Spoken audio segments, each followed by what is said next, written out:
Hi, and welcome to the Kale Houser Leadership Secrets podcast. Today, we're going to ask the question, are you scared or are you worried about starting small?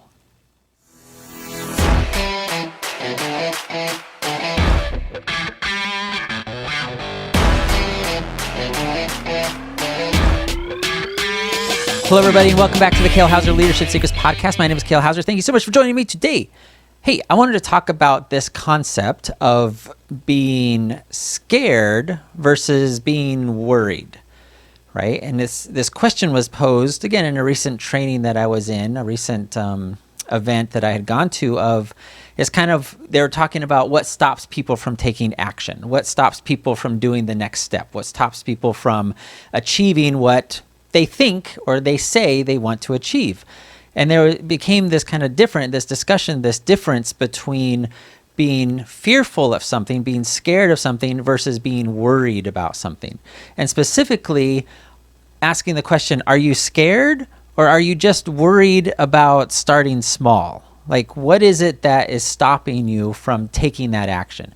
And as a business owner, as a business leader, sometimes we run into that. We have those self-doubts and we have those moments that stop us from taking action, whether that being, making that connection with a new hire or handling that very difficult employee that may be causing some waves and ripples in your organization that you just don't know quite how to handle, and you're fearful of it, right? But you need to ask yourself, are you actually scared of that, or are you more on the worried about it?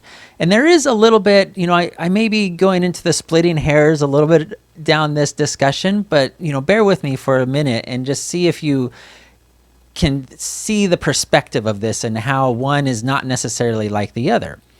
Because when you're fearful, when you're scared of something, that is usually an indicator of there's something out there that you see as an obstacle, as a barrier, as something you must overcome, and you're fearful of it because it more than likely will have negative consequences, or it's coming at you with these negative consequences, and if you don't do something about it, right, it's going to wipe you out in some form or fashion.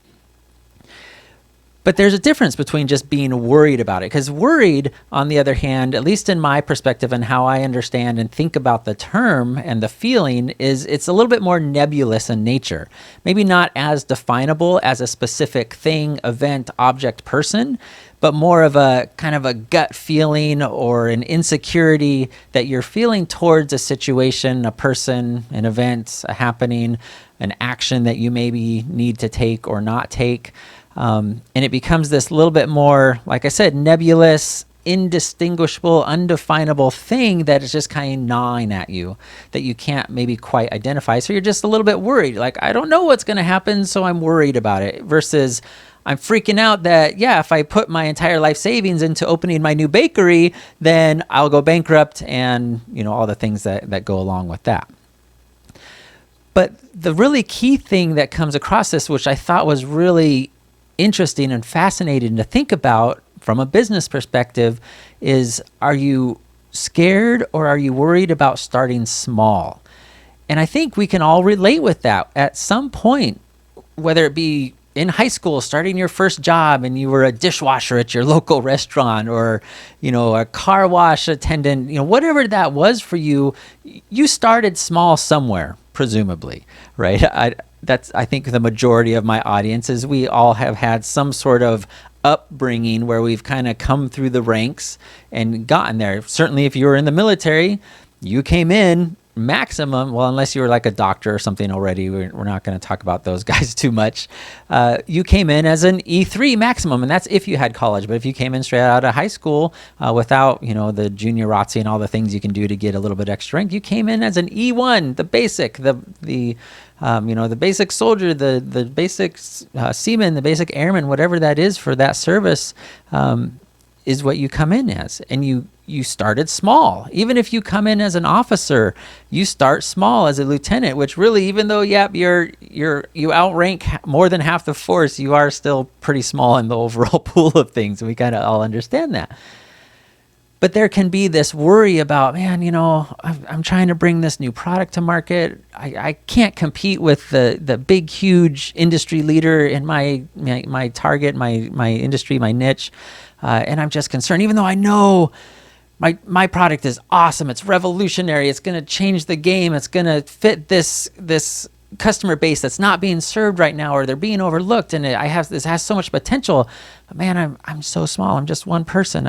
My one idea. And it's so easy to be caught up in that, of being worried about starting small, because the reality is obscurity, it's a real thing. Even with today's interconnectivity and globalization with the internet and social media and the ability to, zap our faces across the world with Zoom and different video chat platforms, obscurity is a real thing, just like it was any other time in human history, just with varying degrees of that. And climbing that mountain of obscurity to get out of that is extremely difficult, especially if you've never done it before, or you don't have somebody that you can look to that can show you that way. And especially if you don't have the vision to be able to see what's at the top of that summit. Once you break through that cloud layer that's obscuring the summit of this mountain of obscurity, how do you get over that worry of, is there even a summit up there, or does this mountain just keep going on forever until I run out of oxygen and die, right? That's kind of the analogy of it. But it's no different than being the new kid at school, starting a new job. We all have this little bit of worry, not necessarily unfounded, right? Because it's a legit thing. These are situations that happen to people all the time. But this general worry and nebulous feeling of, what ifs, what if this, what if that, this isn't going to go right, I don't know how to do this, all those types of feelings that play into it. And I want to leave you with this of, fear, on the other hand, can be overcome. I don't know if necessarily more easily is the right term, but fear can be identified in the form of what is causing that fear. And like I said, usually it's a thing, it's an event, it's an item, it's a person that you can go, I'm scared of getting in the ring with Mike Tyson. Right? I may have devoted my life to boxing, but here I am with my $155. I'm scared and fearful of getting in the ring with Mike Tyson. And you can identify with that because here's this Mike Tyson in the form of one of the most awesome boxers in the history of the world, and you don't want to get in the ring because you know the consequences of that, right? That's what happens when you get in the ring with Mike Tyson, versus having this nebulous worry about, well, I don't know if I'm going to be good enough at training, and I don't know if boxing's for me, and all those other types of things that can come into it. But that fear has, you can kind of more readily identify the good or the bad consequences of that fear, and specifically overcoming that fear. Like, well, if I can overcome this fear and I do apply the right actions and training and all those types of things, and I bulk up and I have that skill, then I have a chance against Mike Tyson. He's been beaten. There are ways to get around that. So the point being, the fear has that identifiable source, versus worry, on the other hand, can be absolutely crippling. Worry is what causes people to take no action whatsoever. Fear, on the other hand, as we all kind of can relate to, fight or flight. There's another one, frozen, but that's, I don't think, as common as the fight or flight reaction in fear, especially in a business sense. I think worry is definitely the leading cause of inaction when you're talking about, do I invest in this program? Do I put more money into my marketing to get our name out of there? Do I hire that employee because I don't know exactly how they're going to contribute to our success or our revenue? All those types of things. Do I invest in new equipment, and what does that mean? But worry, has that kind of more nebulous and without form. But I wanted to ask you specifically, are you scared? And if you are, what are you scared of? Have you identified it? Have you gone through the process, the pro cons? You can be very logical about this and be like, dude, I'm freaking out because in 3 months, my loan is coming due and I don't know how I'm going to pay for it, right? That's a fear, because that's an identifiable event that's going to happen in a time frame. And you can start walking back from that, like, okay, well, let's just make up a number. I owe $10,000 to the bank in 3 months, and what does that mean? Okay, well, $3,300 a month, and you walk that back, and how do I get that? Okay, well, that's so much a week. We'll just call it $4,000 a week, whatever. And you figure out, well, how many customers is that, and what do I need to do to get that amount of customers? And you can walk it back and make these bite-sized chunks to make it overcomable.